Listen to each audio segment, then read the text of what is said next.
All right, hey, what's happening, y'all? This is Robert here, and today we're going to discuss shutter speed. So this is going to be shutter speed. We're going to discuss the way that it collects light. So shutter speed is a collector of light, not so much as a stopper of speed or a freezer of action. Not that. Okay, I'm assuming you already know that shutter speed freezes action or lets you see action and all that sort of stuff. What we're going to talk about today is how shutter speed affects the accepting of the light. So the shutter speed basically works on the same concept of doubling and halving the amount of light that it lets into the camera as apertures do. So we discussed aperture. If you haven't watched that, watch that chapter. And it's the same concept except it does it for the shutter speeds. Now on your camera, the shutter speeds go in thirds of stops. So when like with f-stops, we call them going in stops when you go from one f-stop to the other. Well, in shutter speed, it still stops as well. So it's the same concept of when you double in the light, you've let in one stop worth of light. If you half the light, you let in half the light as the other stop. So if you go from basically 1/125th of a second to 1/250th of a second, it's twice as fast and it's half as much light. If you go from 1/25th of a second to 1/60th of a second, it's twice as slow and it lets in twice as much light. So basically, the longer your shutter stays open, the more light it lets in. And like I said, it works on the doubling and halving factor the same way that the aperture does, okay? Now, your shutter speeds on your camera, it's going to go from 1/25th to like 1/160th of a second to 1/200th of a second to 1/250th. But those are thirds of stops, so your camera works on thirds of stops.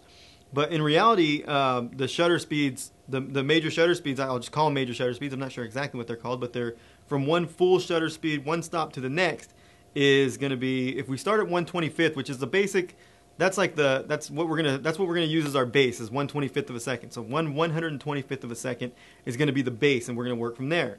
So from 1/125th of a second, if we go slower, we're gonna go from 1/125th to 1/60th, from 1/60th to 1/30th to 1/15th to 1/8th to 1/4th to 0.5, which is 1/2, to 1 whole second, 2 seconds, 4 seconds, 8 seconds, 15 seconds, and 30 seconds. Those are going from 1/25th all the way down.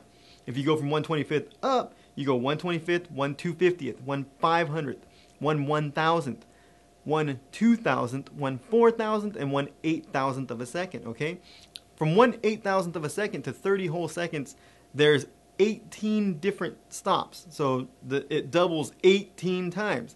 So if you can imagine, we did from, in our apertures, there was 9 different stops, and it goes from being its original to 2 times, 4 times, 8 times, 16, 32, and it goes all the way up to 256 and 9 times. So if you go to the 10th time, it's 512 times the light. If you go to the 11th time, it's 1,024 times the light.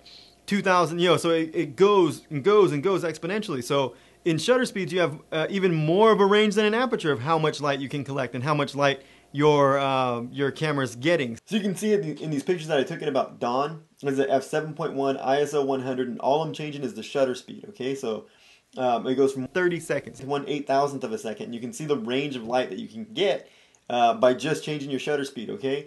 So this picture here, this first picture was shot at 30 seconds.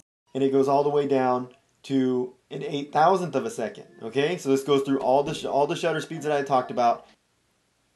You can see here that it's a nearly all the way white exposure, but as I go through the different f-stops, you'll see that I can go from almost completely white all the way to down to 8,000th of a second, where it's nearly completely black, okay? So basically, it's infinite, the possibilities, because not only do you have your aperture or you have your shutter speed, you have them both.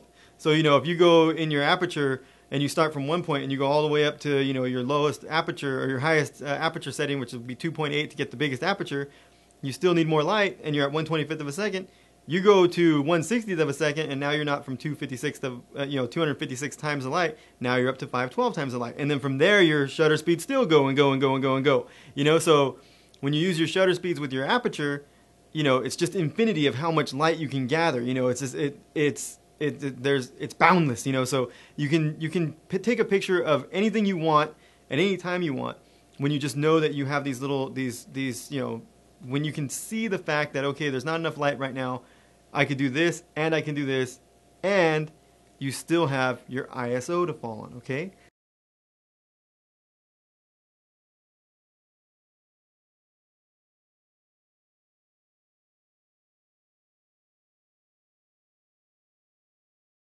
So your ISO it goes from 100 to 200 to 400 to 800 to 1600 to 3200 to 6400 to 12800. So there's eight different grades. There's 8 different stops in your ISO. So it doubles 8 different times.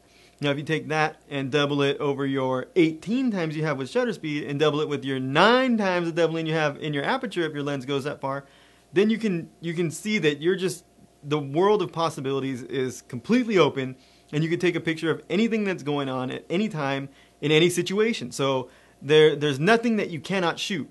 And you know, if you need to double your light and you're on, let's say you're on 5.6 and you're in the, you know, whatever the situation is, and you're at 5.6 and you don't have enough light, and you go and you double your light by going to f4, but you don't want to go further because you need that depth of field, well then you can jump into your shutter speeds. And so instead of being at 2/50th of a second, you can drop to 1/25th of a second, and you can go down to a 60th of a second. But if you can't have that motion go down, you go to your ISO, and instead of being at ISO, you know, 100, you can go to 200 or 400 or 800, and you've doubled your light. And so you've moved, you know, without moving your aperture all too much, you've now moved your shutter speed a little bit, and you moved your ISO a little bit, and then you've moved this range of how much light you're getting. You've doubled the light, doubled that, double, so you're getting quadruple the light, 8 times the light, 16 times the light, 32 times the light, and you've only clicked this one, you know, 1 time this way, this one 2 times this way, and this one, you know, 1 or 2 times that way, you know. And so you're not doing all too much, but you're taking in a lot more light, or you're cutting down the light a whole lot, you know. And so you can do that, and you know, when you understand that it's working on the principles of doubling and halving, then you know that when you see a situation, you can just click, click, click, click. You can confidently just move your dial this way, move this one that way, move your ISO this way, your shutter speed that way, your aperture this way and that way. And you know that just making these small movements, you're letting in way more light. You're letting in way more light. You're cutting off way more light. You're cutting off a lot of light, and you're getting these exposures. And then you can be creative and get the kind of exposures you want. So you know, that's how you use these 3 components together. That's how you use your shutter speed, your ISO, and your aperture. You know, and you know that they work exponentially. They work with each other, and they complement each other. And you know, to understand that and to know what it looks like to get half the light, to be able to look at a situation and say, you know what, I need 2 stops here and 1 stop there, and you know that you're going to get these perfect looks. That's what you should be practicing. That's what you should be focusing on. And you know, well, besides, you know, letting your creativity flow and all that stuff, but you know, that comes with experience, you know, and that comes with knowledge of knowing that you know how to do it and that you know what's coming. So you know, I hope you learned a lot, and I hope it wasn't too confusing. I hope I made things work and click for you, as opposed to make things a little more confusing. But you know, you'll get it, you'll understand, and especially when you start shooting, you know, shoot a little bit more, and you'll understand what I'm talking about, and you'll see it in action. So you know, peace. I'll see you next time.